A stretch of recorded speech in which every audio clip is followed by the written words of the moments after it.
പ്രിയമുള്ളവരെ നമസ്കാരം. മിന്നൽ നിച്ചുവാണ്. ആക്ടർ ജയന്റെ മകൻ മുരളി ജയൻ എന്നുള്ളൊരു ലാസ്റ്റ് ഒരു അധ്യായമാണ്. ഇനി വീഡിയോ ഇടുന്നില്ല എന്നുള്ളതൊക്കെ ചെറിയ തിരുത്തുണ്ട്. 28 എന്ന് പറഞ്ഞിട്ടുണ്ട്, അത് 29 കേട്ടോ, 28 അല്ല 29 ഓക്കെ. സോറി, അതിന് ബൈ മിസ്റ്റേക്ക് ആണ്. എനിക്ക് മേശ വന്നതൊക്കെ ഉണ്ടല്ലോ, ഒരാഴ്ച നോക്കി 29 തീയതിക്കാണ്. പക്ഷേ 28 ഞാൻ പറഞ്ഞു പോയി. ഞാൻ ഒരുപാട് വീട്ടിലേക്ക് നോക്കി, ഒരുപാട് ആൾക്കാർ ചോദിച്ചു 28 എന്നല്ലേ പറഞ്ഞത്. അപ്പം ഞാൻ പറഞ്ഞില്ലേ 29 പിന്നെ ഇന്നലെ പോസ്റ്റ് ചെയ്യേണ്ട വീഡിയോ ആയിരുന്നു. പക്ഷേ നിങ്ങൾക്ക് എല്ലാവർക്കും അറിയില്ലേ, എന്നെ ഏറ്റവും കൂടുതൽ സ്നേഹിക്കുകയും ഏറ്റവും കൂടുതൽ ബഹുമാനിക്കുകയും നമ്മുടെ ശ്രീനിവാസൻ സാറ് മരണപ്പെട്ടു. വളരെ വളരെ വളരെ വിഷമായി പോയി. ഓക്കെ, അയാൾക്ക് ആത്മശാന്തിക്ക് വേണ്ടി പ്രാർത്ഥിക്കാം. അതുപോലെ തന്നെ ഈ ആക്ടർ ജയന്റെ മകൻ മുരളി ജയൻ എന്നുള്ളൊരു മുരളിയേട്ടൻ്റെ 29 തീയതിക്ക് എന്തായാലും തിരുവനന്തപുരത്ത് വെച്ചാണ്, മെഡിക്കൽ കോളേജ് വെച്ചാണ് DNA ടെസ്റ്റ്. അതിലേക്കുള്ള കാര്യങ്ങളൊക്കെ ഉണ്ടാകും.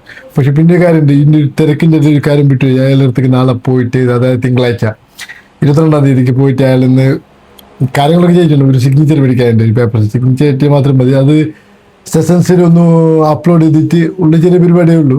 അതിന് ഒരുപാട് ആൾക്കാർ ഹെൽപ്പിംഗ് വേണമെന്ന് പറഞ്ഞിട്ട് ഒരുപാട് ആൾക്കാർ മെസ്സേജ് ചെയ്തിട്ടുണ്ട്.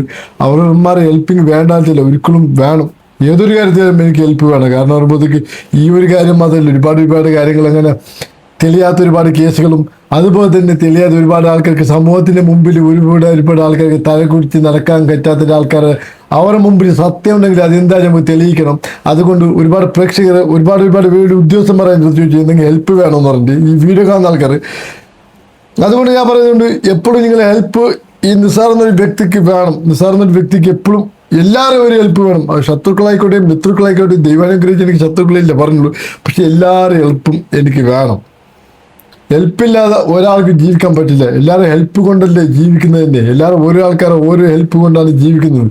ഒരു പിതാവിൻ്റെയും മാതാവിൻ്റെയും വേട്ടന്ന് വന്ന പിന്നെ ഒരുപാട് ആൾക്കാർ ഹെൽപ്പ് ചോദിച്ചിട്ട് ഹെൽപ്പ് മേടിച്ചാണ് നമ്മൾ നടന്നു വന്നതും, പിന്നെ ഒരുപാട് പഠിച്ചു വന്നതും, ഒരുപാട് ഹെൽപ്പും കാര്യങ്ങളൊക്കെയാണ്. അതുകൊണ്ട് ഹെൽപ്പ് ഒരിക്കലും ഞാൻ വേണമെന്നല്ല, ഹെൽപ്പ് വേണം. പിന്നെ ഇക്കാര്യത്തിൽ ഏകദേശം ക്ലിയർ ആയി. അതും ഒരുപാട് ആൾക്കാർ ഹെൽപ്പില്ല.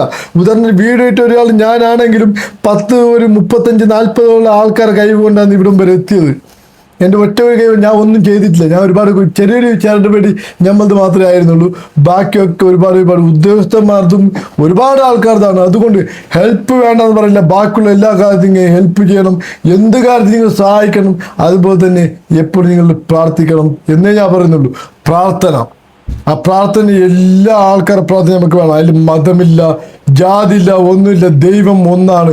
എവിടെ തീ കൊളുത്തിയാലും പുക പോകുന്നത് മുകളിലോട്ട് മാത്രമേ ഉള്ളൂ.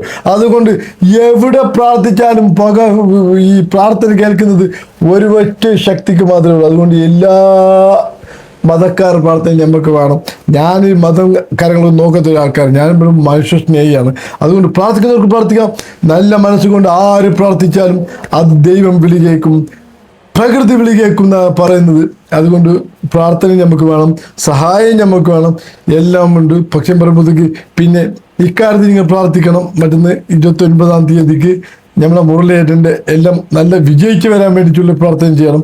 പക്ഷെ കുറേ ആൾക്കാർ പറയുന്നുണ്ട് അത് നെഗറ്റീവ് ആയാലും നെഗറ്റീവ് ആയാലും ഒരു കുഴപ്പമില്ല.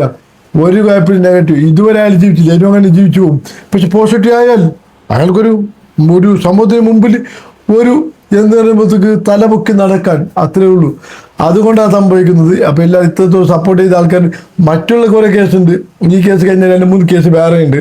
അതെന്ന് പറയുമ്പോഴത്തേക്ക് നമ്മുടെ ഈ കഷായ കലക്കി കൊന്നൊരു ഗ്രേസ്മ എന്നൊരു പെൺകൊച്ചില്ല, അതിനെ പറയുമ്പോൾ തൂക്കായിരുന്നതിൻ്റെ ജീവപര്യന്തം ചെയ്ത് കൊടുക്കുക എന്നുള്ളൊരു കേസ് ഞാൻ ഏറ്റെടുത്തിട്ടുണ്ട്. അതെന്ന് പറയുമ്പോഴത്തേക്ക് ഈ ഒന്ന് കഴിയട്ടെ എന്നല്ല പറയുമ്പോൾ ജനുവരി ആവട്ടെ എന്നുള്ളൊരു അപ്പീലിൽ പോകണം. സംഭവം പറയുമ്പോഴത്തേക്ക് ഒരു കാമുകനെ കൊന്നത് എന്ത് പ്രശ്നം കൊണ്ടാ ഇന്നലത്തെ അറിയില്ല. അതിനെപ്പറ്റി ആദ്യം പഠിക്കണം. എന്ത് പ്രശ്നം കൊണ്ടാണ്, എങ്ങനെയാണ്, ഏതാണെന്നൊക്കെ പറഞ്ഞിട്ട്. അതുകൊണ്ട് ഒരു വലിയ ഈ മന്ത്രിമാർ കൊന്ന ആൾക്കാർ നോർത്ത് ഇന്ത്യയിലും സൗത്ത് ഇന്ത്യയിലും ഒരുപാട് ആൾക്കാരുണ്ട്. അവർക്ക് ഇതുവരെ തൂക്കായിരുന്നു കൊടുത്തില്ല. അതുകൊണ്ട് ആ ഒരു കേസും കൂടി നമ്മുടെ കയ്യിലുണ്ട്. അപ്പോൾ എല്ലാ ആൾക്കാരും പ്രാർത്ഥിക്കണം. നന്ദി, നമസ്കാരം.